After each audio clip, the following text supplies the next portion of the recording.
prinsipnya kami Pemprov DKI Jakarta akan memberikan yang terbaik ya untuk memenuhi rasa keadilan, memenuhi kesejahteraan masyarakat dan kaum buruh, dan juga tentu tidak memberatkan pihak pengusaha atau swasta. Kami menghimbau seluruh perusahaan di Jakarta untuk tidak menerapkan revisi upah minimum provinsi DKI yang telah diumumkan oleh Gubernur DKI.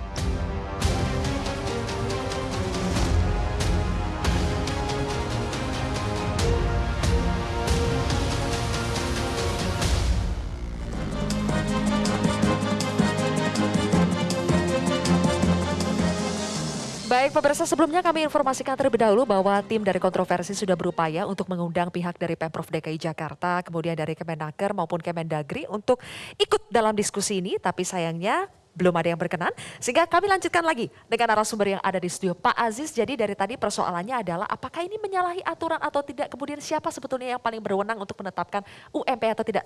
DPRD sebagai pengawas, menurut Pak Aziz bagaimana?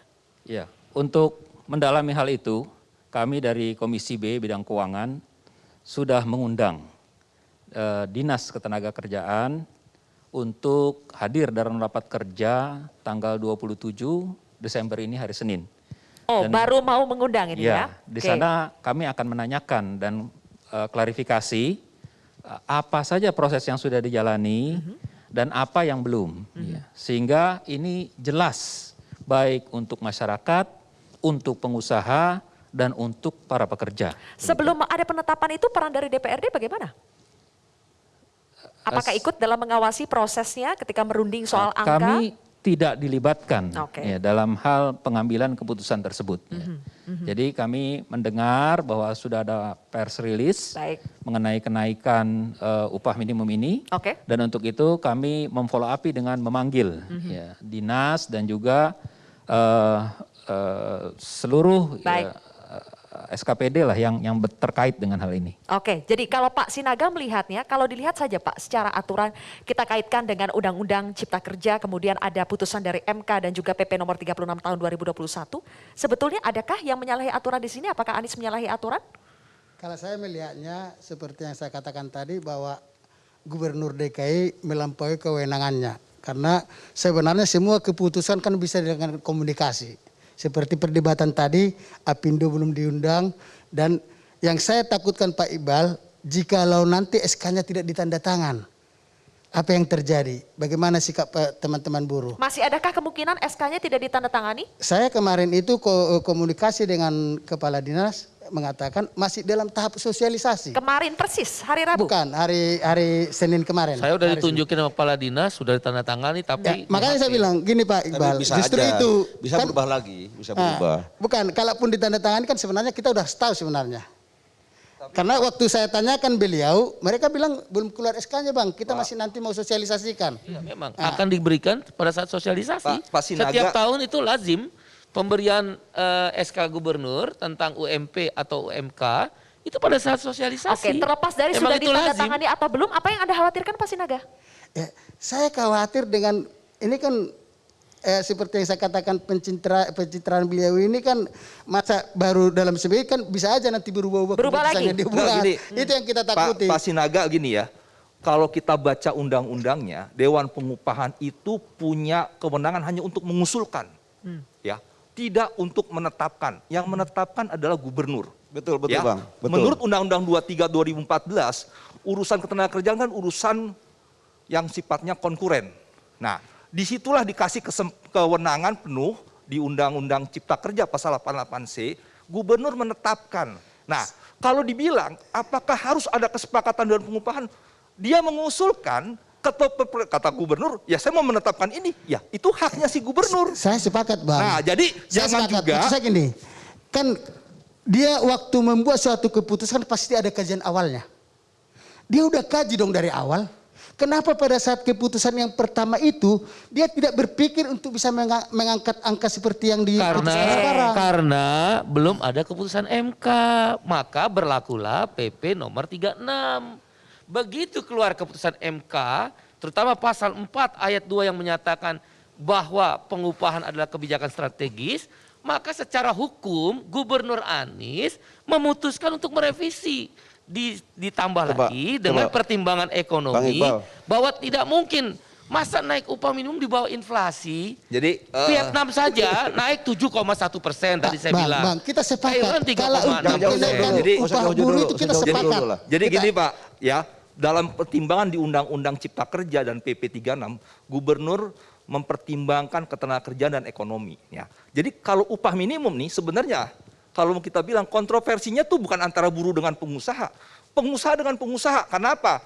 4 Desember 2021 di Kompas, Pak JK juga bilang, inflasi lebih tinggi dari kenaikan upah akan menyebabkan daya beli buruh menurun.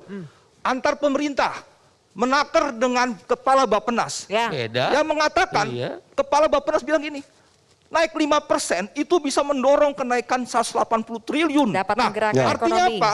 Antar pemerintah ada kontroversi, antar pengusaha juga ada kontroversi. Nah, jadi Pak Anies itu melihat, ekonomi saya kita. Silahkan dijawab dulu Pak Nurjaman, yang antar pengusaha pun ada kontroversi. Begini, itu ngomong itu dia, saya hanya berpikir begini, itu dia berpikir sensasi atau fakta. Pak JK itu orang yang ngerti ekonomi juga, Pak. Yang mana yang persepsi, Anda, itu persepsi. yang mana yang Anda pikir itu sensasi? Itu persepsi, belum faktanya. Faktanya apa yang terjadi di lapangan? Pak, teorinya Kami juga di bidang mengatakan bahwa itu kalau ada kenaikan daya beli upah, itu akan berubah semuanya. Daya Bukan beli hanya itu variabel sebentar, kita upah, dengarkan dulu tapi biar ada jelas poinnya. variabel-variabel lain yang akan berkembang. Kita akan berubah di segala variabel lain sehingga biayanya akan tinggi. Kalau biaya tinggi pasti biaya harga jual kami akan tinggi. Kos barangnya tinggi. Kalau harga jualnya tinggi, apa yang beli? Itu masalah. Nah ini yang harus ditimbangkan. Sekarang problemnya gini lah, nggak terlalu jauh. Itu yang dipermasalahkan ini adalah formula dan formulasi yang dipakai oleh Pak Anies dan udah ditetapkan sebelumnya itu yang benar. Kita jangan menyalahkan yang sudah benar, tapi akan mengangkat yang salah jadi benar. Itu kan jadi masalah. Kalaupun mau Pak Anies, saya tekan, kalaupun mau dari awal, sedangkan perintah menetapkan tanggal 21 November itu udah lama. Perintahnya, PP 36. Kenapa pada saat Alasannya itu? ada putusan MK. Itu kan putusan MK. Yang jelas putusan MK tidak boleh menetapkan kebijakan yang strategis. Justru setelah PP ada itu. 36 nomor 2021 itu oleh Anies mengacu pada amar putusan nomor 7 dan juga pertimbangan hukum 3.20.5 penyelenggara negara itu kalau dia bersifat strategis dan berdampak luas dan PP nomor 36 jelas pasal 4 ayat 2 bahwa itu ada bersifat strategis. Oleh Anies diambil dasar untuk kemudian direvisi. Apa yang salah? Gubernur yang lain juga melakukan yang sama. Saya ketemu dengan pengusaha-pengusaha Jepang. Di beberapa kesempatan. Saya kemarin kemudian di JICC. Bapak JCC, saya langsung ketemu presiden direktur dan direktur. Saya nggak menyalahkan, silahkan saja kalau perusahaannya masing-masing. Mereka bilang begini, tapi secara keseluruhan nggak setuju. Tahun lalu ekonomi jauh lebih buruk, naiknya 3,14%. Ekonomi hari ini jauh lebih baik, kenapa naiknya 1,09%? Logika apa yang dipakai? Maka mereka bilang, Apindo ini hanya bikin resah aja. Kita di perusahaan lagi enak-enak berusaha. Apindo bikin resah. Memang bikin resah. Coba mereka bilang. Kalau Pak Anies nggak ngomong revisi nggak bakal resah. Jadi bukan Pak Anies. Kalau pemerintah nggak bikin resah, kalau pemerintah tidak mengumumkan revisi nggak bakal resah. Pak, sekarang saya tanya, pertumbuhan ekonomi tahun ini dibanding tahun lalu baik karena tahun ini atau tahun lalu? Hari ini saya jawab dulu. Saya setuju. Tahun ini lebih baik nggak dari tahun lalu? Hari ini sudah baik. Lebih baik. Tahun lalu naik upah berapa? Nggak tanya dulu. Tahun lalu naik upah berapa? 3,4%. Tahun ini pertumbuhan ekonomi lebih baik nggak? Tapi balik lagi. Yang dipersoalkan Apindo bukan angkanya tapi aturannya. Coba balik kalau Anda melihat ini. Yang satu mempersoalkan prosesnya, yang satu tetap mempersoalkan angkanya. Pada saat kenaikan 3,4% itu pasti PP 78. Kami setuju silakan. Kan tadi bilang selama aturannya ada. Welcome. Bapak ulang lagi, gitu loh. MK udah putusin, maka Gubernur Anies itu menggunakan keputusan MK. Batal ke 36. Batal ke 36. Kenapa? Batal ke 36. Batal menurut keputusan MK amar nomor 7. Yakin karena gak? itu kalau menyatakan itu menangguhkan tindakan garis miring, kebijakan yang strategis yang dan berdampak luas. Pasal 3 sebentar. PP 36 menyatakan strategis. Apa yang salah secara hukum? Anies kemudian mengambil legal opinion itu. Baik, poinnya adalah regulasinya benar atau tidak ya. Sekarang di antar pemerintah juga Betul ini, ada perbedaan pendapat. Bappenas mengatakan seharusnya naiknya bisa di Naik atas 5% untuk menggerakkan ekonomi. Tapi Kemenakernya bilang ini sudah berdasarkan keputusan dan formulasi bla bla bla keluar PP 36 dan berdasarkan Undang-Undang Cipta Kerja. Bang Rey, untuk mendudukan regulasi mana yang paling tepat itu harus apa? Ya diuji lagi kalau soal itu sih. Ini kan soal tafsir ini bermain kan. Tapi yang saya mau katakan itu begini, kalau kan analisa saya ini bagian dari kepedulian Pak Anies yang berdampak elektoral. Sehingga Pak Anies berani mengambil keputusan ini gitu. Karena gubernur-gubernur yang lain sampai sekarang kan nggak berani melakukan itu. Itu ininya. Nah, karena 2022 nggak ada pilkada. Itu dia. Dan 2024 nggak ada target untuk menjadi RI 1. Kan kira-kira gitu ya. Nah oleh karena itu ya mereka adem saja. Kenapa Pak Anies melakukan itu? Pak Anies ini mengambil dua momen. Pertama adalah soal kenaikan buruhnya. Upah. Itu dengan sendirinya menunjukkan bahwa beliau bersikap pro terhadap kelompok buruh. Gitu. Ya. Yang kedua Sebenarnya caranya. enggak juga. Tunggu dulu. Bappenas menyatakan, tadi timbul 5% naik upah, terjadi pertumbuhan 180 triliun. Iya. Anies tidak menguntungkan buruh, pengusaha untung. Oke. Kalau kita naik upah 5%, 180 triliun kita belanja. Menurut Bappenas, tapi menurut Apindo beda lagi tuh. Kalau naik usahanya bisa selesai. Tapi Bang Rey bisa selesaikan dulu poinnya.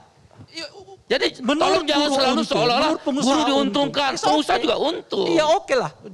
Yang penting itu kan buruh sekarang kan mengatakan ini menguntungkan mereka kan. Meskipun di satu segi mungkin kelompok pengusaha mengatakan enggak, orang Jepang itu bilang sama saya enggak. Saya mau mereka mengatakan untung. inilah salah satu poin diambil oleh Anies ketimbang dia nggak menaikkan. Kalau nggak menaikkan dia kan buruh protes. Kan kira-kira gitu. Nah yang kedua adalah soal caranya. Justru cara yang kontroversial ini dilakukan oleh Anies menunjukkan dua hal sekaligus. Pertama adalah ia berani mengambil keputusan yang menurut dia strategis. Yang kedua sekaligus menanjak ke atas. Dalam hal ini RI 1. Dan sepanjang yang kita tahu, pola Anies itu melakukan salah satu cara dia melakukan pencitraan itu dengan melakukan oposisi terhadap pemerintah pusat. Jadi semakin keras dia terlihat melakukan oposisi terhadap pemerintah pusat, maka semakin meninggi popularitasnya. Saya rasa tentang betulkah semakin tinggi popularitasnya? Boleh kita jawab nanti pemirsa, kontroversi akan kembali. Ya, pencitraan.